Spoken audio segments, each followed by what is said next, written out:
Pensar en el colegio es recordar un sinfín de historias con amigos, aprendizajes que nos enseñaron a ver el mundo diferente y seguramente los dichos más recurrentes de nuestros profes que viven en nuestra memoria. Me hacen el favor y sacan media hoja. Ese grupito de atrás se me separa. Y el infaltable, aquí no se viene a calentar puesto.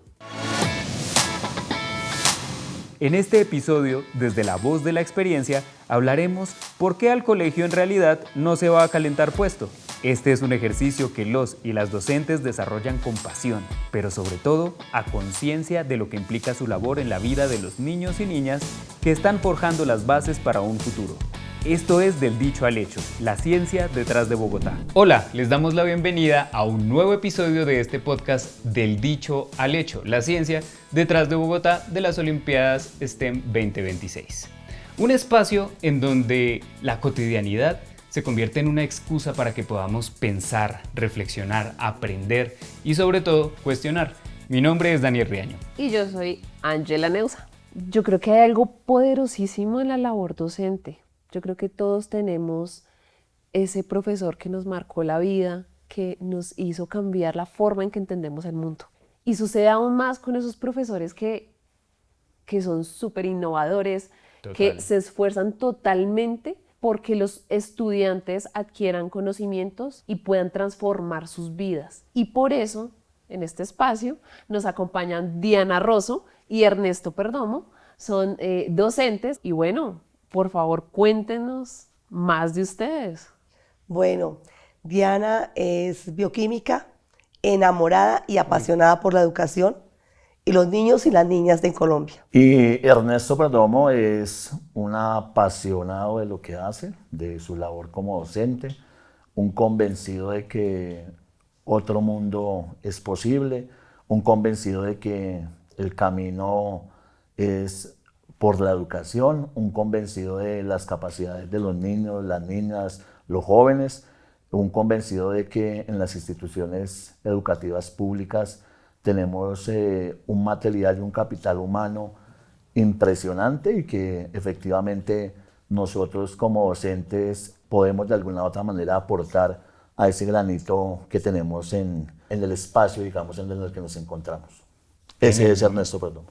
Bueno, tremendo. Ya veo que dentro de lo que ustedes están definiendo, lo que son ustedes, entra esa esencia de ser maestros, de ser profes, ¿cierto? Y bueno, este episodio se llama Aquí no se vino a calentar puesto. Y aquí no venimos a calentar puesto, vamos a hablar en este momento acerca de lo que significa ser un docente en Bogotá, bueno, y en Colombia. ¿Qué significa ser un docente? Significa apostarle, como decía anteriormente, a que la educación es aquella herramienta que nos posibilita transformar el espacio, el medio, el entorno.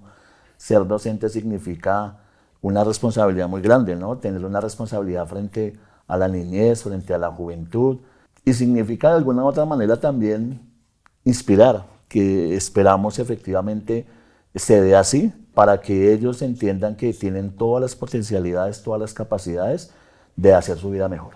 Tremendo. Diana, para ti, ¿qué Ser es? docente es hacer parte de un equipo, de una comunidad, porque manejamos o compartimos mejor con seres humanos maravillosos, con seres humanos pequeñitos, grandes y demás. Y en ese proceso tratamos de poner en escena muchas experiencias, tal vez orientamos los conocimientos, pero realmente son los niños y las niñas los que son los protagonistas.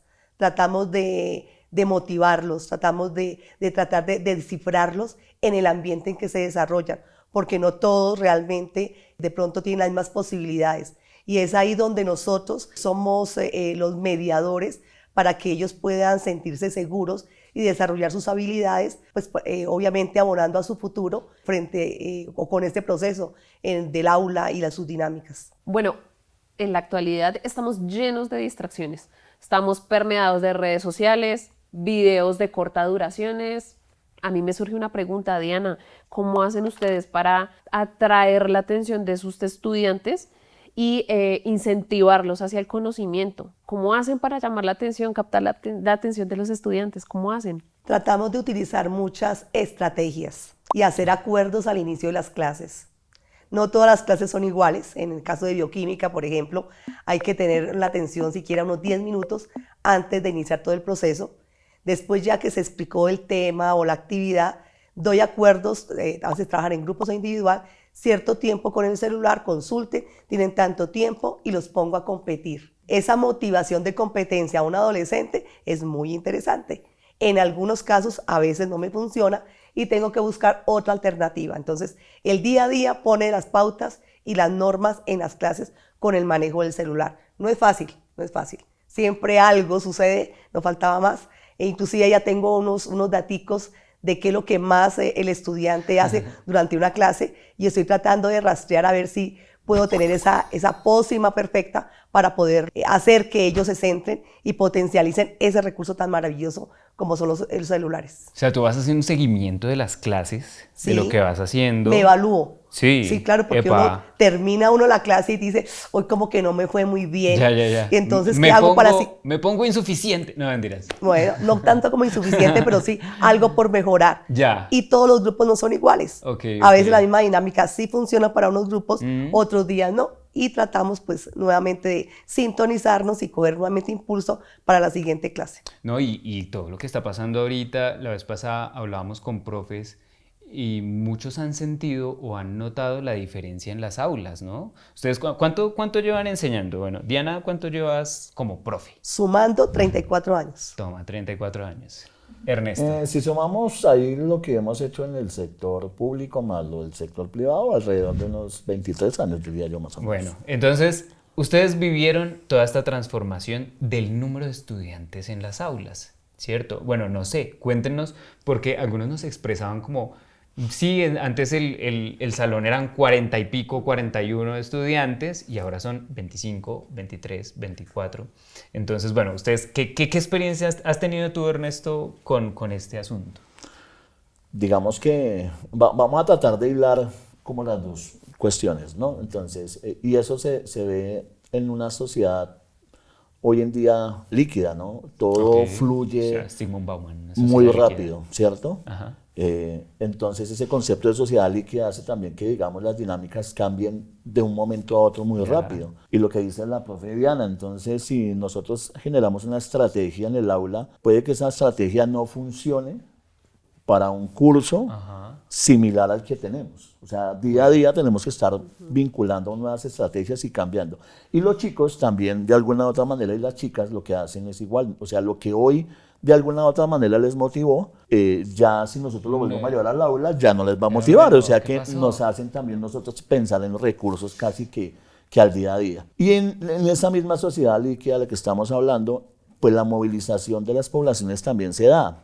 El hecho de encontrar posibilidades diferentes en las familias, el hecho de la vivienda, hace que haya una movilidad también dentro de la ciudad. Social, totalmente. El tema, digamos, socioeconómico, el tema político, el tema de alguna manera de estar, digamos, en la familia, de las posibilidades que tiene la familia, han hecho que, pues, en el caso de nosotros, que estamos ubicados en la parte, digamos, alta de la localidad de San Cristóbal, se movilicen hacia otras localidades. Ok. Y entonces eso ha hecho que pasemos de grupos de estudiantes un poco elevados, de 40, 35 estudiantes, a tener menos estudiantes, digamos, en las aulas.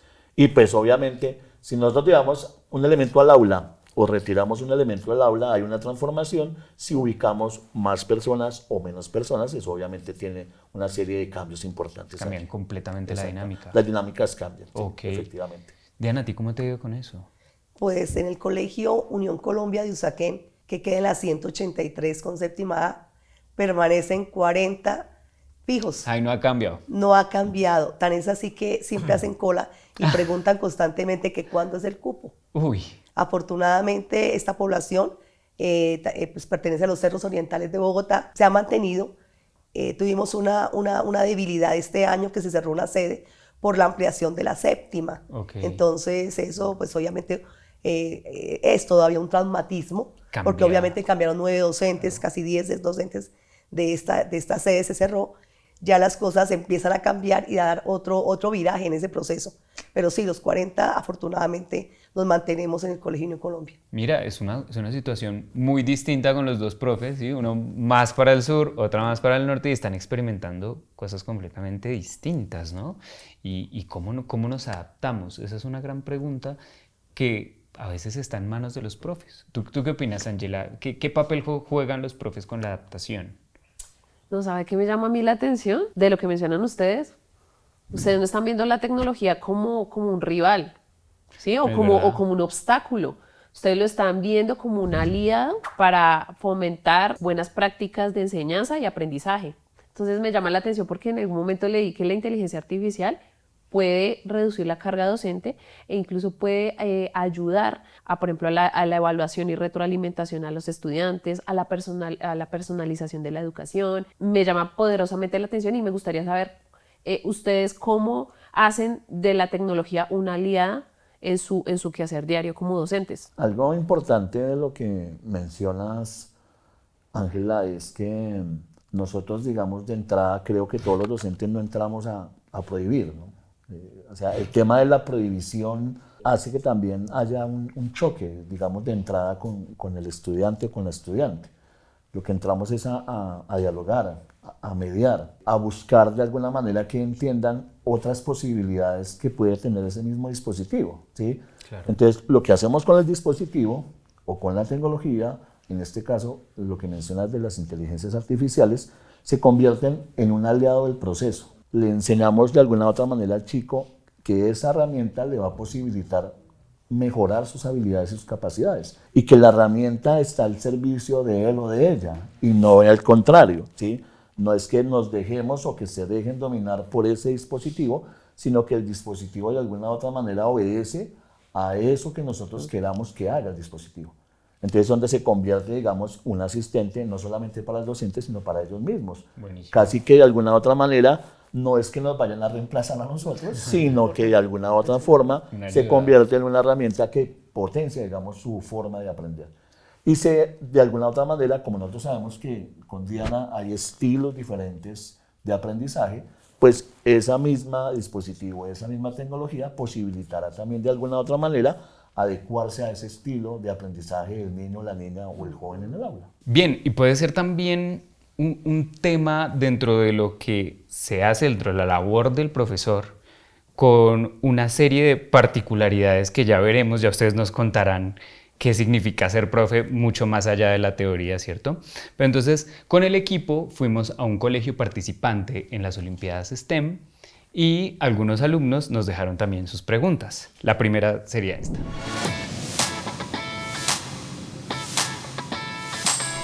¿Qué es lo más retador de ser profesor en Bogotá? Lo más retador, cautivar al grupo de estudiantes con sus particularidades, porque todos como no aprenden de la misma manera, alguno tiene una capacidad creativa, otro es demasiado introvertido y nunca habla, otro es el que de pronto sabotea al otro, se hacen bullying.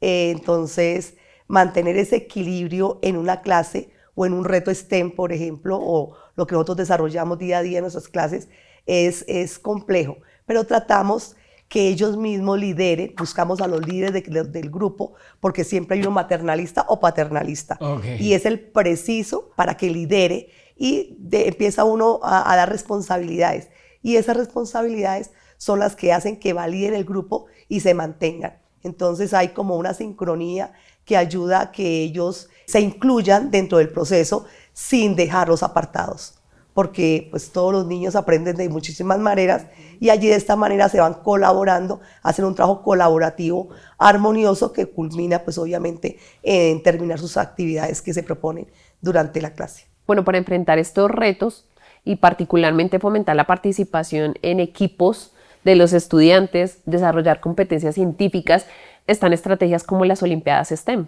¿verdad? A mí me llama la atención porque estas estrategias en el papel pues suenan muy bonitas, con gran impacto, ¿cierto? Teóricamente tienen impacto. Total. Pero yo quisiera conocer de primera mano ustedes qué cambios han observado en sus estudiantes tras haber participado en una estrategia como Olimpiadas STEM? Ángela, lo primero que yo te voy a decir es que de alguna u otra manera la transformación del aula ha venido teniendo, digamos, unos impactos importantes en los últimos tiempos, ¿no? Y de pronto más aquí en Bogotá, ¿sí? Yo te puedo contar una experiencia así muy particular en el colegio donde yo laboro. La época de pandemia fue crítica, yo creo que para todos, igual para todos, Diana, para todos los que estuvimos en tremendo. esa época y para nosotros como escuela, llevar el proceso educativo a la casa pues fue retador. Y precisamente a partir de ese primer reto, de buscar una forma interdisciplinar de desarrollar la escuela desde la casa de cada uno de nosotros, nos llevó a pensarnos en una serie de metodologías activas. Nos llevó a pensarnos a cambiar drásticamente, digamos, esa forma de dinamizar en el aula. Y ahí aparece de alguna manera ese aprendizaje basado en retos, donde no es el docente el que tiene el conocimiento absoluto, no es el docente el que lidera de alguna manera el proceso, no es el docente el que tiene de alguna forma la última palabra, sino es el docente uno de los elementos que se vinculan en el aula y que se dinamizan de alguna u otra manera allí. Okay. Como decía Diana anteriormente, cada niño, cada niña, cada elemento, cada persona que está en el aula, pues cumple un papel, un rol fundamental. Y el hecho de que los estudiantes reconozcan cuáles son sus habilidades, cuáles son sus talentos, cuáles son sus competencias, pues les da la posibilidad desde ese rol actuar dentro del aula y cambiar, digamos, ese proceso de ser el docente el que transmite el conocimiento a ser los estudiantes quienes los construyen, en compañía y obviamente en liderazgo del docente. Entonces, digamos que una de las estrategias que tú mencionas de Olimpiadas STEM se convierte para nosotros en esa posibilidad de ir a participar, a competir y a movilizar de alguna otra manera esos aprendizajes, como de alguna forma los estudiantes, las estudiantes se encuentran que desde lo que hacen son importantes para cumplir con esos retos y que esos retos tienen incidencia, digamos, en su territorio y en la vida real, ¿sí? Porque muchas veces nos preguntamos, bueno, ¿y esto que me enseñan en el colegio o en la escuela, para qué? Y allí es donde, digamos, se encuentra la respuesta. Esto que aprendemos, que movilizamos en el aula de clase, tiene una incidencia real en el territorio. Sí. Y a partir de ese reto de solucionar una problemática ambiental que tiene que ver con la humanidad, pues ellos se vinculan, digamos, a ese proceso de solución. Y es donde tiene sentido, digamos, estrategias como las de Olimpiadas STEM. Sí, claro, es cuando se vuelve real, cuando se vuelve factual, cuando es un momento en que él puede ver lo que esa teoría le enseñó. De ahí vienen muchos memes de otro año sin utilizar las divisiones por tres cifras, sino una cosa así, que uno diría, bueno, esto en la teoría puede ser importante, sí, pero es muy interesante cuando esto se lleva a un punto en donde tiene una utilidad. La temática ambiental que se está abordando hoy en día desde la educación pues es clave porque es algo que estamos viviendo, es algo que tú mismo puedes identificar. ¿Sabes? Me parece muy interesante lo que han dicho los dos acerca de las habilidades específicas que tiene cada persona. Y es verdad, yo siento que no soy tan bueno en matemáticas, pero eso no me hace una persona no inteligente, ¿correcto? Y ahí, ya vendremos con teóricos que dicen, no, listo, el bailarín tiene una inteligencia kinestésica, no sé cómo se dice esto, inteligencias musicales, hay inteligencias de todo tipo. Y eso me lleva a una pregunta, ¿cómo logramos empoderar a cada alumno? Diana, que tienes una cantidad de alumnos, 42, 41 me decías. 34, bueno, una cantidad de estudiantes bastante, con una cantidad de inteligencias, con una cantidad, ¿sí? ¿Cómo haces para empoderar a cada uno? ¿Cómo haces para ir de lo general a lo individual? ¿Y cómo entra ahí la diversidad? La diversidad, ellos van marcando la pauta en cada una de las actividades. A veces uno se sienta a preparar la clase, ajá, uno se le imagina, va a salir perfecta, material, lleva todo, y llega uno a la clase y no le sirvió para nada todo lo que planeó. Pero, teniendo los chicos, dice, él ya me dio la clave con alguna pregunta que hacen, profe, ¿y por qué? ¿Y usted la clase pasa? Y ya empieza uno a modelarla nuevamente, y es ahí en ese momento cuando cobra sentido lo que uno lleva de experiencia con lo que los niños traen. Entonces empieza a cambiar esas dinámicas y ¿qué se hace? Entonces alguien dijo, no, Papito Pérez está llorando porque mi mamá está enferma y está en el hospital. Profe, le podemos dar, o sea, ellos mismos se sienten personificados y se ayudan mutuamente en esas circunstancias de dolor y en muchas más que se presentan. Otra parte importante es, hoy en día, como la gran mayoría de padres trabajan, los chicos quedan solos y entonces hay una gran debilidad emocional, y esa debilidad emocional en un aula con niños, yo en ese momento acompaño 9º, 10º y 11, entonces son adolescentes que a flor de piel demuestran lo que están viviendo. Sí. Entonces, a veces una clase que se detenga, el momento, hacemos la reflexión y tratamos de seguirla, porque también hay que darle ciertas pildoritas para la vida. Esa parte emocional a veces marca mucho la dinámica de una clase. Otros aspectos básicos también son la comunicación que se tiene tanto con los padres de familia, la misma comunidad, los otros docentes. Entonces, ese equipo de trabajo hace que realmente ayude a que esas situaciones que se presentan en el aula traten de tener razón. Otras veces pues, no nos irá tan bien, pero tratamos al máximo de que se solucionen y pues que tengan esa respuesta positiva en las aulas. Me sorprende mucho tu respuesta porque casi que estás escuchando antes de hablar, ¿no? Y eso choca mucho con la imagen, digamos, antigua, tradicional, que yo tenía del profe que llega a hablar antes de escuchar. Entonces está bien bonito eso, o sea, yo siento que es bien interesante cómo esa dinámica cambia, ¿no? Al final, el profe escuchando al alumno, entendiendo qué está pasando ahí, y modificando todo el plan, porque si no, imagínate que uno llega al trabajo, bueno, yo tenía pensado hacer este informe, esto, pues no. ¿Sí? Ahora no, hoy no, te toca hacerlo de esta manera. La adaptación que ustedes tienen que tener es una cosa impresionante. Y el plan A, B, C y D. De hecho, digamos que no todo es color de rosa, ¿no? Bueno. Obviamente hay dificultades.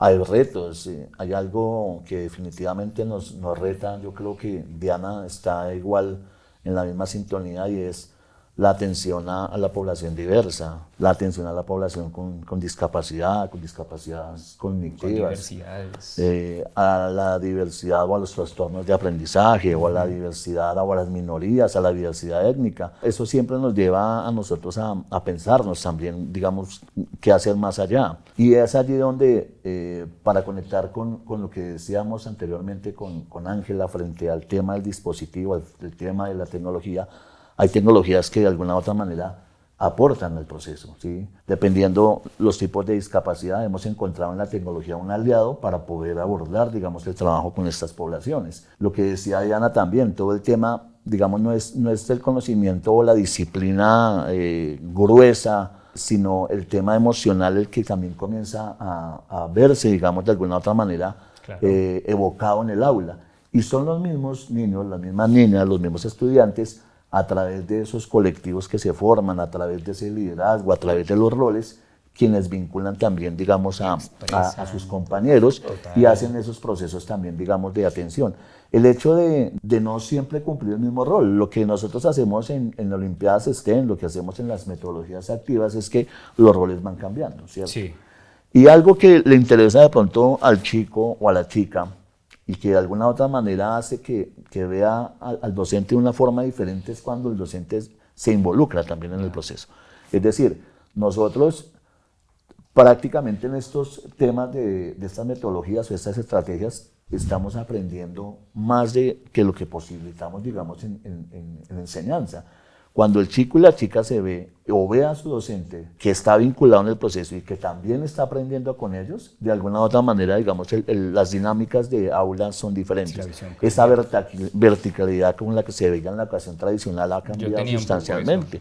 Y ahora estamos, digamos, que en esa horizontalidad y el proceso, digamos, fluye de una mejor manera. Sí, total. Lo que decías, Ángela, que hay profes que te inspiran, pero no nos digamos mentiras. Hay profes que te desenamoran de los temas. Hay muchos profes, no sé, a veces las matemáticas pueden tener cosas tan interesantes. Y yo en algún momento tuve un profe de matemáticas que no daba pie con bola. O sea, el man llegaba con unas cosas que uno es como... Y una teoría súper acartonado, no escuchaba, no entendía como un poco a su público. Entonces yo siento que eso hizo que digamos, por ejemplo, mi materia favorita, o bueno, una de mis materias favoritas era más la parte de química, física, biología. Esa parte me gustaba mucho más, que tenía más que ver con la realidad. Ángela, ¿cuál era tu materia favorita? Cuéntanos. Física me gustaba mucho. Epa. Sí, pero creo que tiene mucho que ver lo que dice Ernesto, y es que cuando el profesor se involucra, pues siento que genera una La cercanía dinámica. con sus estudiantes y genera pues como mayor empatía, ¿no? Me encantaba física porque lo veía muy práctico, me iba bien, el profesor era muy innovador, bueno, aunque después no terminé estudiando física Ok, por un sí. montón de tabús Es válido. alrededor de disciplinas como la física, como la matemáticas, pero me llama también la atención que, bueno, ustedes mencionan la tecnología como aliado, pero también cómo hacen ustedes para promover un uso responsable de la tecnología. Hablo específicamente de la inteligencia artificial. ¿Cómo promueven ese uso responsable? Porque acá estamos hablando de temas como el bullying. Entonces, ¿cómo hacen ustedes para fomentar ese uso responsable desde sus estudiantes? En las instituciones hoy en día, los manuales de convivencia se actualizaron. Ok. Ya, claro, un adolescente, entonces yo lo repito mucho porque en ese momento estoy trabajando con ellos. Ellos creen que es un chiste subir una foto y ya Ay. pasó. Entonces, este año logramos que nos acompañaran unos entes externos, les dieron una charla y les dijeron, mire, eso está pasando, por favor eviten, verifiquen, miren. Riesgos. Total, no, y las situaciones a que llegaron. Entonces, eso es penal por los siguientes aspectos, señor padre de familia, ayude.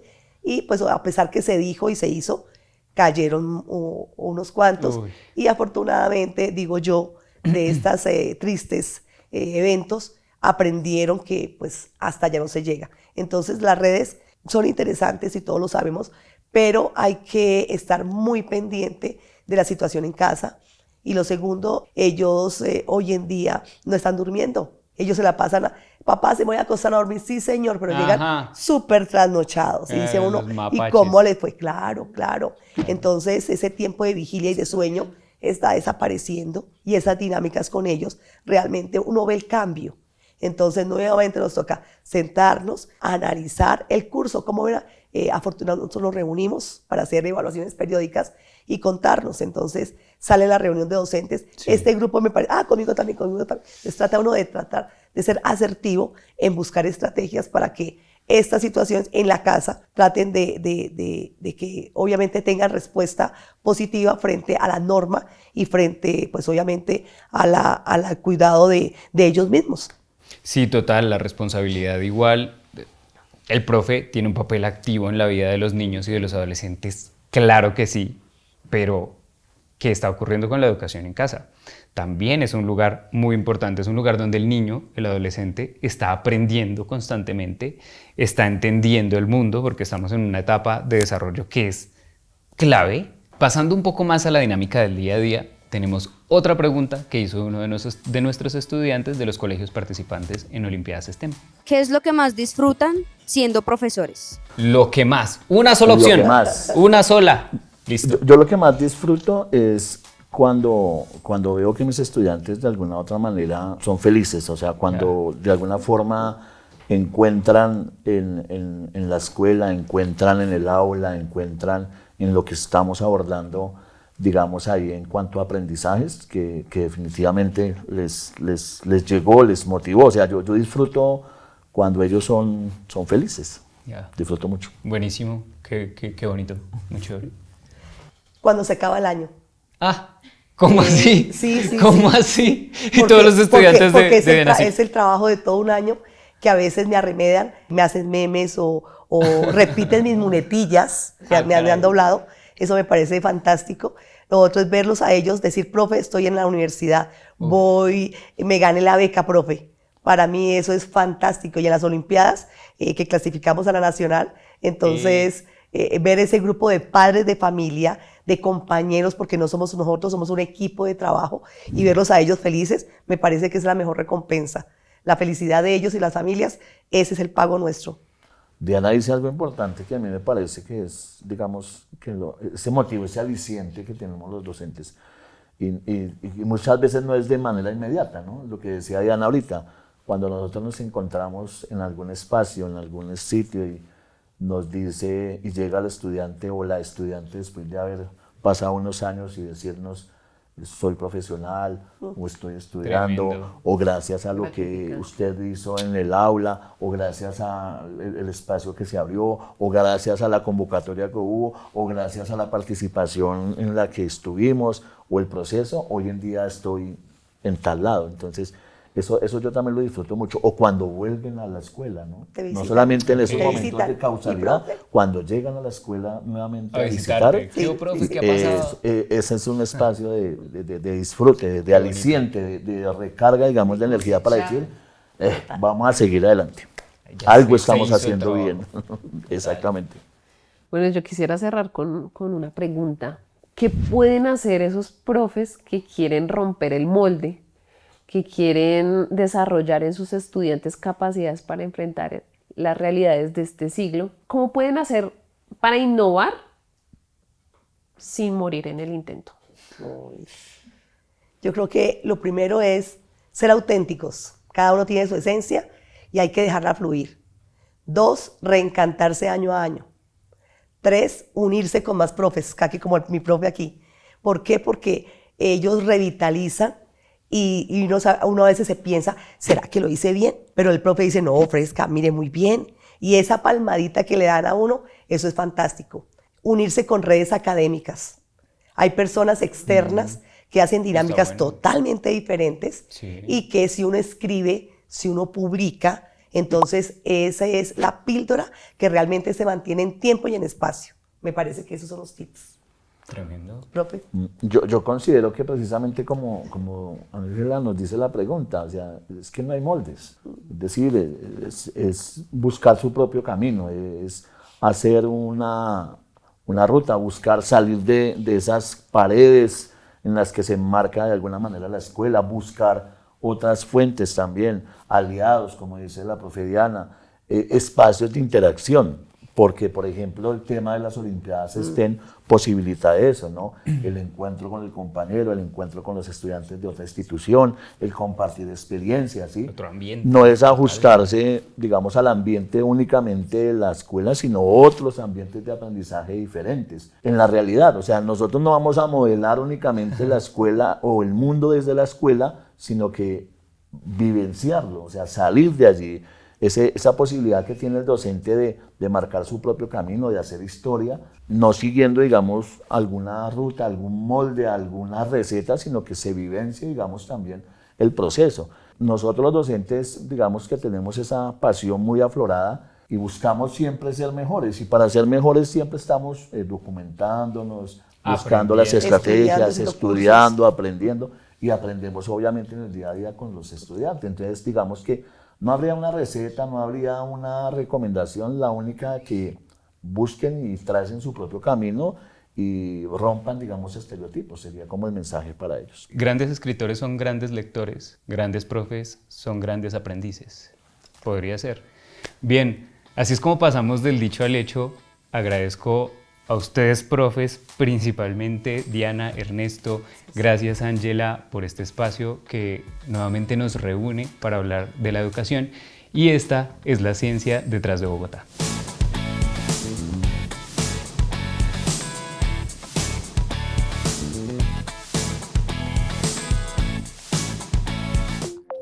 Bogotá, mi ciudad, mi casa. Alcaldía Mayor de Bogotá.